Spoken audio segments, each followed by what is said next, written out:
बॉलीवुड के मशहूर action director और प्रोड्यूसर रोहित शेट्टी को तो आप जानते ही होंगे। साल 2020 में उन्होंने बॉलीवुड अवार्ड शोज को लेकर एक बयान दिया था।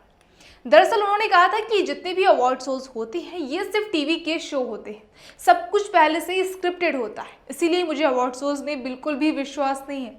और रोहित शेट्टी के इस बयान ने लोगों का ध्यान अपनी तरफ खूब खींचा था। रोहित के अलावा बॉलीवुड एक्ट्रेस यमी गौतम ने भी अवार्ड शोज को फेक बताया था। और अब जैसे लगता है कि अवार्ड शोज को लेकर उनकी ये बातें बिल्कुल सही होती हैं। और हम ऐसे क्यों कह रहे हैं, चलिए आपको भी बताते हैं। हेलो फ्रेंड्स, आप सभी का आपकी खबर में बहुत बहुत स्वागत है और मैं हूं आपके साथ सुप्रिया सिंह।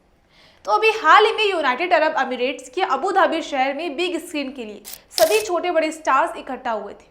दरअसल मौका था आईफा अवार्ड 2024 का, जिसमें हिंदी फिल्म इंडस्ट्री से लेकर साउथ सिनेमा के बड़े बड़े सुपरस्टार शामिल हुए।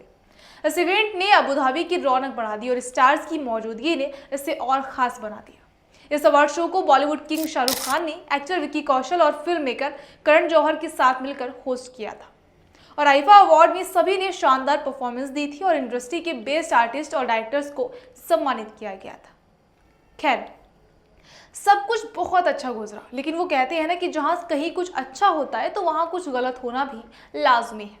तो बस ऐसा ही कुछ आईफा के दौरान भी हुआ।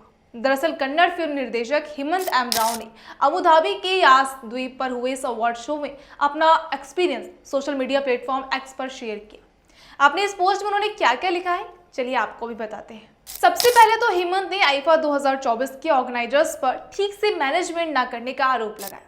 उन्होंने लिखा कि मिसमैनेजमेंट की वजह से वहां आने वाले लोगों को काफी परेशानी उठानी पड़ी।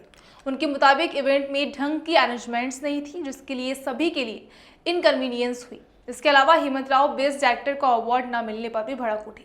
उन्होंने लिखा कि मैं पिछले 10 सालों से भी ज्यादा समय से इस इंडस्ट्री में हूँ और ये अवार्ड शो में मेरा पहला एक्सपीरियंस नहीं था। हमेशा से ही ऐसा होता आ रहा है कि विजेताओं को विमान से लाया जाता है और इवेंट के लिए एक होस्ट किया जाता है। उदाहरण के लिए मैं सुबह 3 बजे तक बैठा रहा और फिर मुझे एहसास हुआ कि कोई भी अवार्ड नहीं है। मेरे म्यूजिक डायरेक्टर चरण राज के साथ भी यही हुआ। हेमंत ने आगे पोस्ट में लिखा कि ये आपका अवार्ड है, आप इसे जिसे चाहें दे सकते हैं, ये आपकी पसंद है। मैंने बहुत सारे पुरस्कार नहीं जीते हैं और इस पर मेरी नींद भी नहीं उड़ी है, इसलिए ये अंगूर इतने खट्टे भी नहीं है। अगर सभी अन्य नॉमिनेटेड पर्सनालिटीज को इन्वाइट किया जाता है और उनमें से एक विजेता निकलता है तो मैं परेशान होने की जहमत नहीं उठाता। साथ ही इस साल का फॉर्मेट सिर्फ अवार्ड देने का था, नॉमिनेटेड लोगों का तो जिक्र तक नहीं किया गया। साउथ सिनेमा की डायरेक्टर हेमंत राव यही नहीं रुके। उन्होंने आगे लिखा कि शायद आपको और आपकी टीम को ये एहसास होने में कुछ समय लग गया है, आपके अवार्ड शोज आपके मंच पर प्रस्तुत टैलेंट पर चलते हैं, इसके एडवर्स नहीं। दुनिया में सबसे बेहतरीन काम का आनंद लेने के लिए मुझे आपके अवार्ड की जरूरत नहीं है। अगली बार आपको अपने मंच पर मेरी जरूरत होगी और मुझे यकीन है कि ऐसा होगा।